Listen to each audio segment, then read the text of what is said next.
دیتا ہوں، ایک مثال دیتا ہوں، اور وہ مثال یہ ہے کہ اگر آپ کسی سے کہیں کہ اپنے استاد کے متعلق، اپنے پیر کے متعلق، اپنے مرشد کے متعلق گفتگو کرو، تحریر کرو، تقریر کرو، تو وہ جواب میں کہتا ہے کہ آپ نے بہت مشکل سوال کر دی ہے، اس لیے کہ میرا بڑا، میرا استاد، میرا مرشد، میرا باپ، میرے پیر اتنی اونچی شخصیت ہیں کہ ان کے اوپر گفتگو کرنا میرے بس میں نہیں ہے۔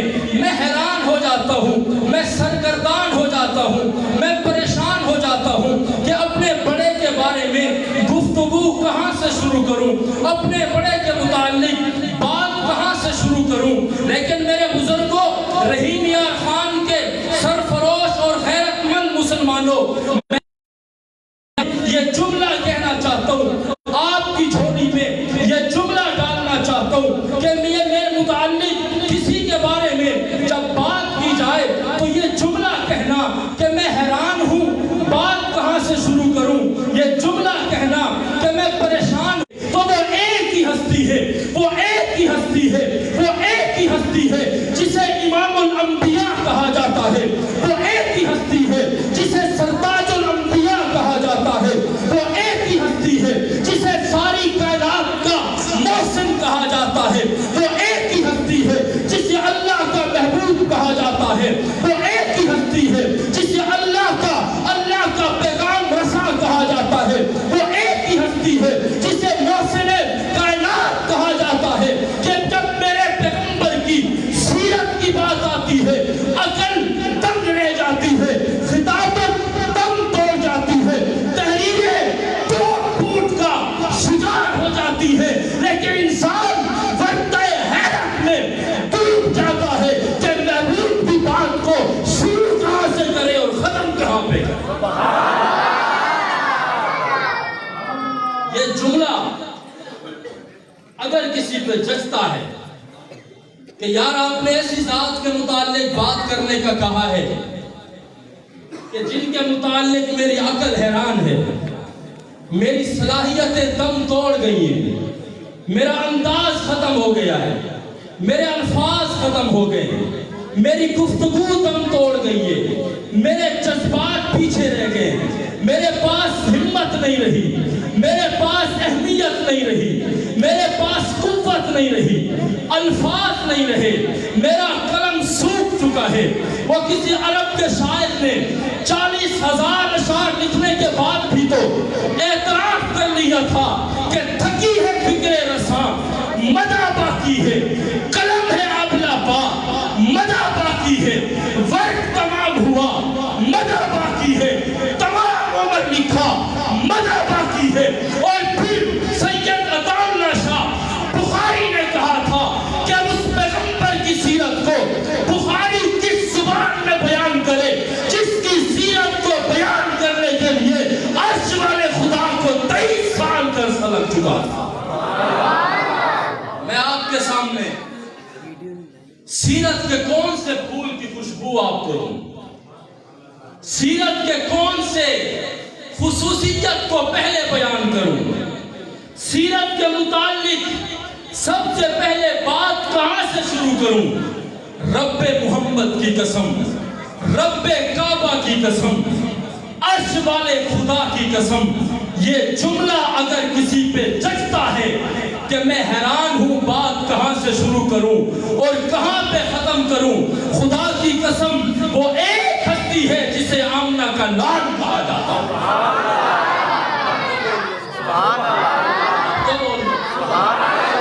خان میں کھڑا ہوں،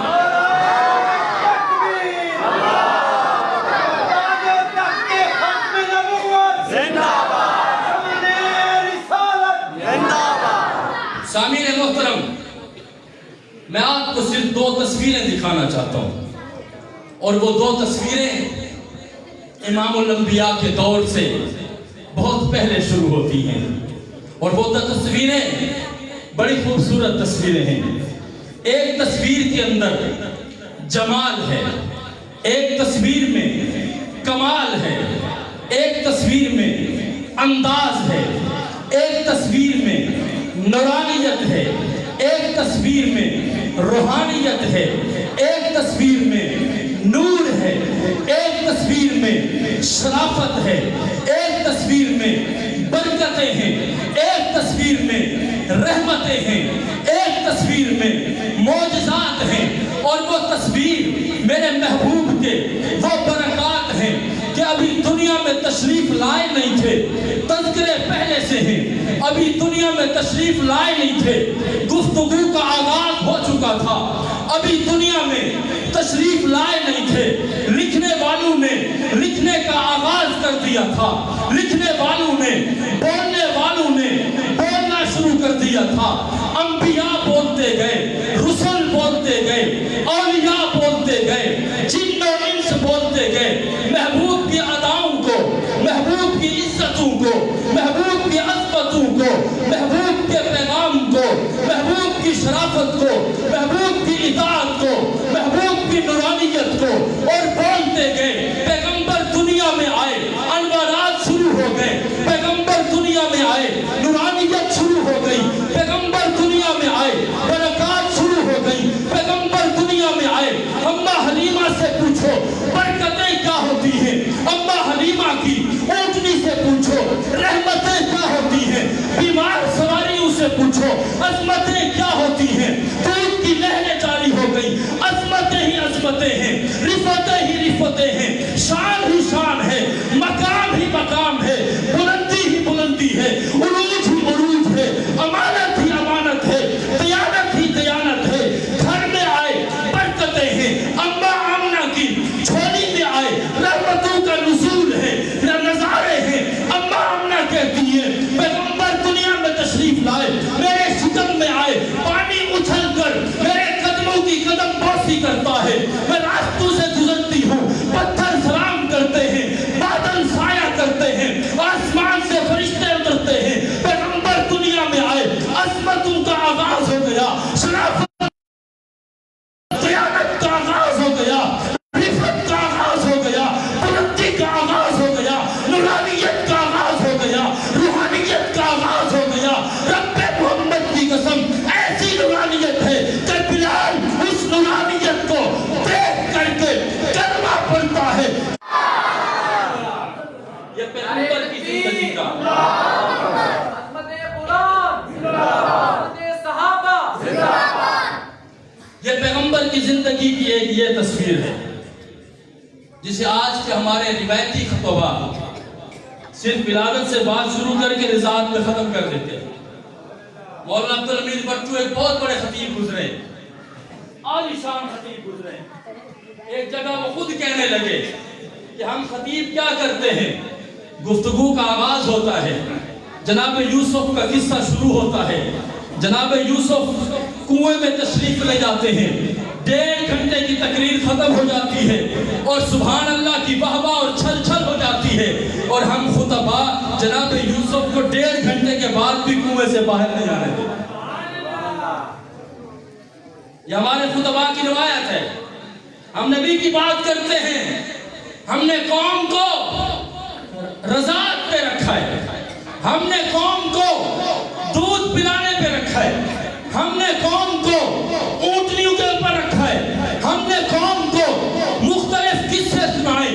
میں نے کہا میری گفتگو میں 2 تصویریں ہیں۔ پہلی تصویر کا تعلق محمد بن عبداللہ کی زندگی سے ہے، ہمارا عقیدت کا تعلق ہے، ہمارا محبت کا تعلق ہے، احترام کا تعلق ہے۔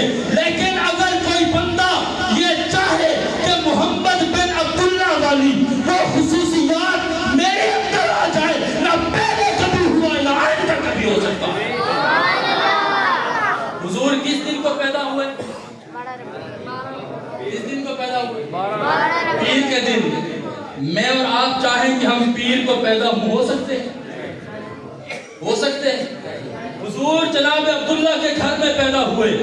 میں اور آپ چاہیں کہ ہم جناب عبداللہ کی نسل میں پیدا ہوں، ہو سکتے ہیں؟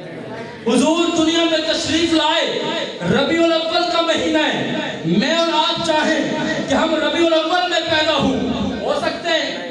حضور صبح صادق کو دنیا میں جلوہ افروز ہوئے، میں اور آپ چاہیں کہ ہم اسی وقت میں دنیا میں آئیں، کیا ہو سکتے ہیں؟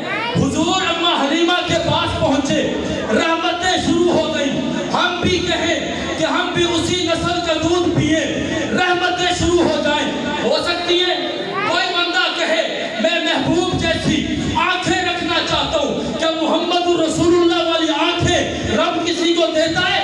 کوئی بندہ کہے میں پیغمبر جیسی زلفیں دیکھنا چاہتا ہوں، کیا وہ زلفوں کی رعنائی دنیا میں آ سکتی ہے؟ نہیں آ سکتی ہے. میرے پیغمبر کی زندگی کا ایک حصہ محمد بن عبداللہ سے شروع ہوتا ہے اور دوسری زندگی کا حصہ محمد رسول اللہ سے شروع ہوتا ہے. میرے لیے اور آپ کے لیے ابتدا کا حصہ بیان کرنا باعث برکت ہے. کہو سبحان اللہ.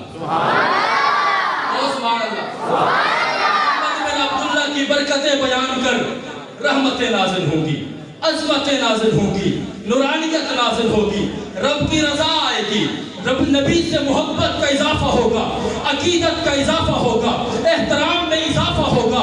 لیکن اگر تو چاہے وہ خصوصیات جو پیغمبر کے اندر ہیں وہ میرے اندر آ جائیں، ایسا کبھی ہو نہیں سکتا ہے. ہو سکتا ہے؟ بات سمجھ آ رہی ہے؟ بعد میں فتوے نہ دینا کہ مولوی نے پتہ نہیں کیا کیا باتیں کی ہیں.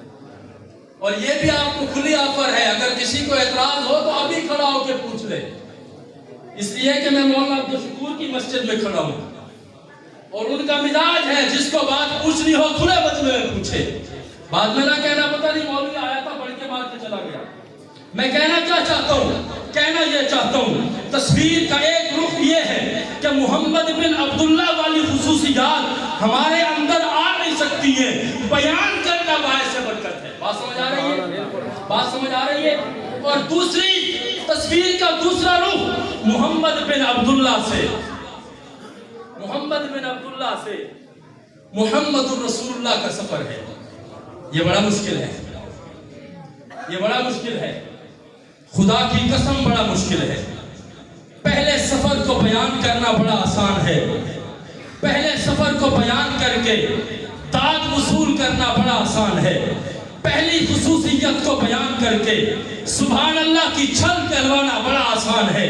لیکن رب محمد کی قسم، رب ذوالجلال کی عزت کی قسم، جب سفر محمد بن عبداللہ سے محمد الرسول اللہ کا شروع ہوتا ہے، سب سے پہلی تقریر ہوتی ہے، سب سے پہلا بیان ہوتا ہے، سب سے پہلی خوبصورتی والے عظیم الشان پیغمبر قوم کو جمع کر کے اپنا تعارف محمد بن عبداللہ سے محمد الرسول اللہ کا کرواتے ہیں. جب تک محمد بن عبداللہ کا تعارف تھا وہی قوم اسی محفل میں بیٹھ کر کہہ رہی تھی کہ آپ تو وہ ہیں ما جربناک الا صادقا، آپ تو وہ ہیں کہ ہم نے آپ کو بار بار آزمایا ہے اور سوائے حقیقت کے، سوائے صداقت کے، سوائے امانت کے، سوائے شرافت کے، سوائے دیانت کے ہم نے آپ کے اندر کچھ نہیں پایا.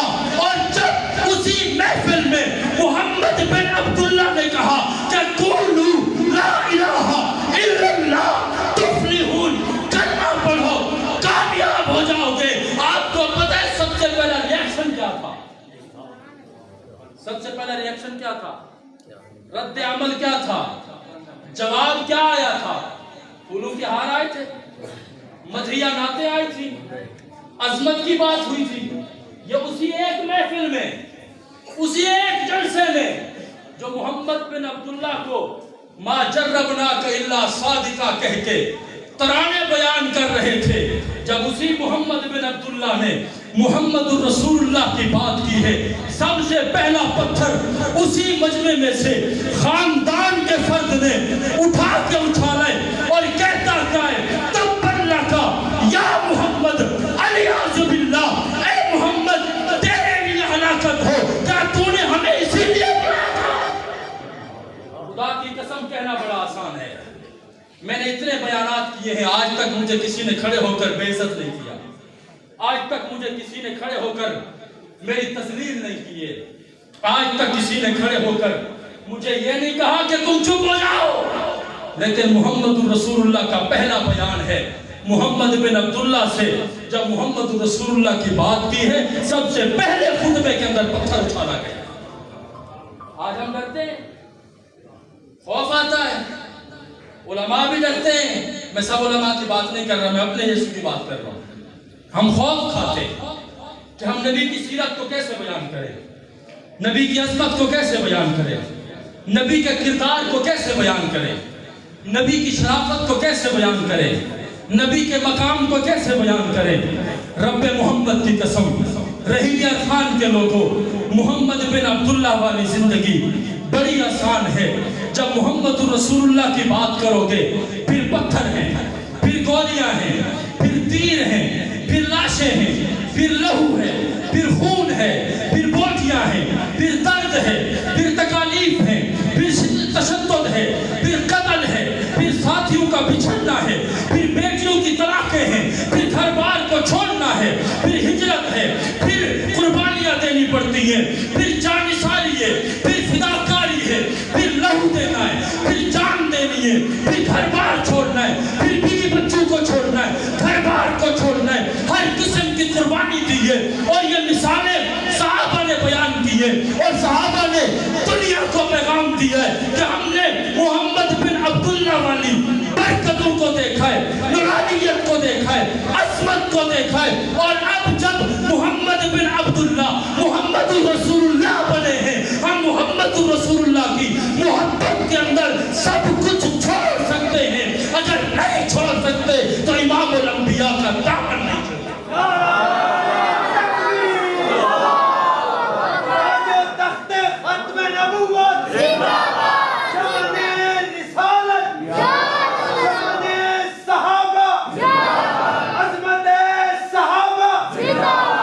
آپ کو بات سمجھ آ رہی ہے؟ سبحان اللہ کہہ دیں جن کو سمجھ نہیں آ رہی۔ سبھی کو آ رہی ہے، سبھی کو بات سمجھ آ رہی ہے۔ چلے آپ جن کو سمجھ آ رہی ہے وہ کہہ دیں سبحان اللہ، مل کے کہہ دیں سبحان اللہ، اور نبی کے نام پہ کہہ دیں سبحان اللہ، نبی کی محبت میں کہہ دیں سبحان اللہ۔ نبی کی زندگی کی ایک تصویر، نبی کی زندگی کی ایک تصویر جمال والی ہے، کمال والی ہے، برکتوں والی ہے، عظمتوں والی ہے، نورانیت والی ہے، شرافت والی ہے، برکتوں والی ہے، معجزات والی ہے، فرشتوں کی آمد والی ہے، فرشتوں کی مدد والی ہے۔ اور نبی کی زندگی کی دوسری تصویر قربانیوں والی ہے، شان والی ہے، قربانیوں والی ہے، اور جانثاری والی ہے، لہو دینے والی ہے، ساتھیوں کے تڑپنے والی ہے۔ خدا کی قسم حضرت بلال تڑپ رہے ہیں، امام الانبیاء پاس گزرتے ہیں، حضرت بلال کے اوپر نظر پڑتی ہے، آنکھیں بند کرنا، محبوب کو تصور کرنا، جناب بلال کو تصور کرنا، تپتی ہوئی ریت ہو، بھاری بھرکم پتھر سینے کے اوپر ہو، اور زبان کے اوپر نعرہ ہو، احد احد کا نعرہ۔ اے حضرت بلال، اللہ کے 99 نام ہیں، کوئی اور صفت تو بولنا۔ اللہ کو جبار کیوں نہیں کہتا؟ اللہ کو قہار کیوں نہیں کہتا؟ اللہ کو سمیع کیوں نہیں کہتا؟ اللہ کو بصیر کیوں نہیں کہتا؟ اللہ کو حکیم کیوں نہیں کہتا؟ رب محمد کی قسم، رب ذوالجلال کی قسم، حضرت بلال سمجھتے تھے کہ میرے آقا کو، رب کے دشمن کو، میرے محبوب کے دشمن کو تکلیف رب کے اسی صفت والے نام احد احد سے ہوتی ہے، اور میں چاہتا ہوں کہ میرے دشمن کو، خدا کے دشمن کو اور زیادہ تکلیف ہو، اسی لیے میں سمجھ کی بجائے احد کہہ کر پکارتا ہوں۔ تصور کرو، محبوب پاس گزرے، حضرت بلال کے اوپر نظر پڑی، مازاق والی آنکھوں میں آنسو آئے، محبوب مہر بلند ہو گئے، سکوت فرما لیا، کچھ نہیں کہا، خاموشی کے ساتھ چلے گئے۔ خدا کی قسم اس درد کو محسوس کرو، اس محبت کو محسوس کرو، اس دکھ کو محسوس کرو، اس تکلیف کو محسوس کرو، جب آپ کا مخلص دوست بھاری برکم پتھر کے نیچے ہو اور آپ چھڑا نہ سکتے ہو۔ خدا کی قسم حضرت بلال تڑپ رہے ہیں، محبوب دیکھتے ہوئے تشریف لے گئے ہیں۔ خدا کی قسم عظیم جانثار پیغمبر کا ساتھی خلیفہ بلا فصل صدیق اکبر محمد رسول اللہ والے وضحا کے اس چہرے کو دیکھ کے سمجھ جاتا ہے آقا درد میں ہے، آقا تکلیف میں ہے، آقا پریشانی میں ہے، آقا غم کے اندر ہے۔ پاس آ کر ادب کے ساتھ سر جھکا کے پوچھتا ہے میرے آقا بتائیے روتے کیوں ہیں، پریشان کیوں ہوتے ہیں، تکلیف میں کیوں ہیں، آنسو کیوں بہاتے ہیں؟ آپ تو رب کو کہہ کر حکم کا آپ تو رب کے سامنے اظہار کرتے، رب چاہے تو اس پہاڑ کو دشمن بلال کے اوپر مسلط کر سکتا ہے، آپ روتے کیوں ہیں؟ محبوب کہتے ہیں، حضرت ابو بکر سے کہتے ہیں ابو بکر اپنے یار کو، اپنے محبوب کو، اپنے غلام کو تڑپتا ہوا دیکھ کے آیا ہوں، روتا ہوا دیکھ کے آیا ہوں، تکلیف میں دیکھ کے آیا ہوں، آقا کرنا کیا چاہتے ہو؟ فرمایا چھڑانا چاہتا ہوں، پھر کیا وجہ ہے؟ پھر مجھے بتائیے نا، اب میرا کام ہے تکلیف آپ بتائیں، تکلیف ابو بکر دور کرے، ابو بکر چاہتا ہے دگنی رقم دے کر بلال کو آزاد کراتا ہے، محمد رسول اللہ کی خدمت میں لاتا ہے، یا رسول اللہ رونا بند کیجئے، آنسو بہانا بند کیجئے، آپ کا غلام آزاد ہو کر آپ کے سامنے کھڑا ہے، رب محمد کی قسم یہ دین ہم تک قربانیوں سے آیا ہے، یہ دین ہم تک کوششوں سے آیا ہے، یہ دین ہم تک قربانیاں مانگ کر آیا ہے۔ مسلمانوں اس دین کی قدر کرو، اس اسلام کے چپے چپے میں صحابہ کا خون بہایا گیا۔ آج ہم پریشان ہیں کہ سود کا بل پاس ہو رہا ہے، ابھی تک آج کا مسلمان پریشان ہے کہ سود حلال ہے یا حرام ہے۔ آج تک ہم حیران اور سرگرداں ہیں کہ تجارت کے معاملات کیسے کرنے چاہیے، بازار میں کیسے جانا چاہیے، دکانداری کیسے کرنی چاہیے، مسجد میں کیسے آنا چاہیے، بازار میں کیسے جانا چاہیے۔ یہ اسلام ہم تک پہنچا صحابہ کی قربانیوں سے، یہ اسلام ہم تک پہنچا صحابہ کی قربانیوں سے۔ آج کے دور میں بھی لوگ کہتے ہیں پہلے ڈیفینیشن مقرر کرو کہ صحابی کہتے کس کو ہیں۔ میں نے کہا عقل کے اندھے، میں تجھے تیری زبان میں جواب دیتا، میرے حالات، میرے اکابر مجھے اجازت نہیں دیتے، وگرنہ میں تجھے بتاتا نبی کے صحابہ کون ہوتے ہیں۔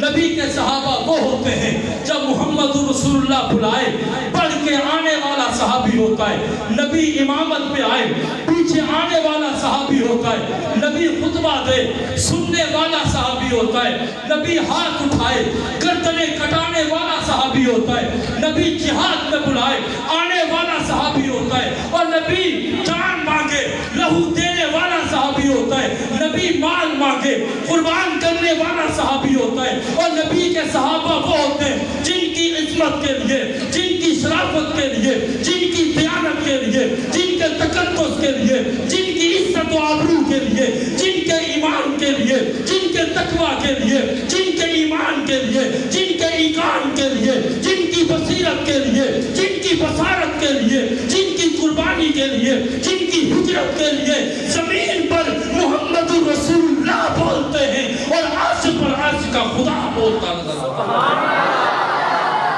میں نے جو کچھ کہا ہے، میں نے جو کچھ کہا ہے، میں نے اس لیے کہا ہے کہ مسلمانوں اپنے نبی کو پہچانو، اپنے نبی کے جانثاروں کو پہچانو۔ یہ کلمہ ہم تک، ہماری ماؤں کی گود تک پہنچانے کے لیے پتہ نہیں کتنی ماؤں کی گودیں اٹھنی ہوں گی، پتہ نہیں کتنے بچے قربان ہوئے ہوں گے، پتہ نہیں کتنے لہو بہائے گئے ہوں گے۔ مسلمانوں تم بڑے عظیم ہو، مسلمانوں اپنے آپ کو پہچانو، مسلمانوں اپنی اہمیت کو پہچانو، مسلمانوں اپنی حیثیت کو پہچانو۔ کیوں دیکھتے ہو مغرب کی طرف؟ کیوں روشنی کی بھیک مانگتے ہو؟ یہ روشنی اسلام نے دی ہے، تمہارے پاس روشنی قرآن کی صورت میں ہے۔ رب محمد کی قسم آپ کا بچہ قرآن کھولتا ہے، الحمد کہتا ہے، الحمد کہنے کی دیر ہوتی ہے، ابا قبر میں اگر ہے خدا عذاب کو روک دیتا ہے کہ اس بندے کے بچے نے میرا کلام پڑھنا شروع کر دیا۔ تو آج بھی حیران ہوتا ہے کہ میں کہاں جاؤں، تو آج بھی پوچھتا ہے مغرب سے بتا میری بیٹی کی عزت کیا ہے۔ کیا تو آج بھی پوچھتا ہے ان لوگوں سے جن کو اپنے ماں باپ کا پتہ نہیں they are all orphans. They have no right to tell you what to do. میں ان کی زبان میں بھی جواب دینا چاہتا ہوں.